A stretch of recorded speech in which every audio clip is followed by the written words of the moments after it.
Welcome to is to one colour. Tamil industry నుంచి ఎన్నో అద్భుతమైన సినిమాలు వచ్చాయి, కానీ అసలైన పాన్ ఇండియన్ సినిమా మాత్రం ఇంకా రాలేదు. అన్నింట్లో ముందున్న ఈ ఒక్క విషయంలో వెనకే ఉన్నారు తమిళ తంబీలు. మరి వాళ్ళ ఆశ సూర్య ఆయన తీరుస్తారా? కంగువాతో పాన్ ఇండియన్ మ్యాజిక్ చేస్తారా? అసలు కంగువా కోసం సూర్య చేస్తున్న ప్లాన్ ఏంటి? ఇండియన్ సినిమాలో ఒకప్పుడు బాలీవుడ్ తర్వాత కోలీవుడ్ ఉండేది, ఆ తర్వాతే టాలీవుడ్ ఉండేది.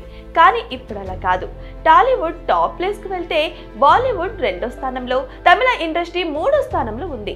వందల కోట్లు వసూలు చేస్తున్న పాన్ ఇండియా వేటలో వెనక్కి ఉండిపోయారు తమిళ తంబీలు. ఇప్పుడు ఆ లోటును సూర్య తీరుస్తారంటున్నారు. పొన్నియిన్ సెల్వన్, లియో, జైలర్, విక్రమ్ ఇలా చాలా సినిమాలు పాన్ ఇండియా ముసుగులో వచ్చినా తమిళంలో తప్ప ఎక్కడా ఆడలేదు. అందుకే కంగువాతో అసలైన పాన్ ఇండియా సినిమా ఇస్తానంటున్నారు సూర్య. శివ తెరకెక్కిస్తున్న ఈ చిత్ర కంటెంట్ చూస్తుంటే సూర్య నమ్మకంలో తప్పు లేదనిపిస్తుంది.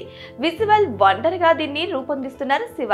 కంగువా జాతి తెగ నాయకుడిగా సూర్య నటిస్తున్నారు. బాబీ డియోల్ విలన్ గా కనిపిస్తున్నారు. తమిళ ఇండస్ట్రీలో హైయెస్ట్ బడ్జెట్ తో వస్తుంది కంగువా. 1, 2 కాదు, 38 భాషల్లో ఈ సినిమాను విడుదల చేయాలని ప్లాన్ చేస్తున్నారు మేకర్స్. కోలీవుడ్ కు కలగా మిగిలిన పాన్ ఇండియన్ విజయాన్ని కంగువా తీసుకొస్తుందా లేదా అనేది ఆసక్తికరంగా మారింది. నవంబర్ 14న కంగువా విడుదల కానుంది.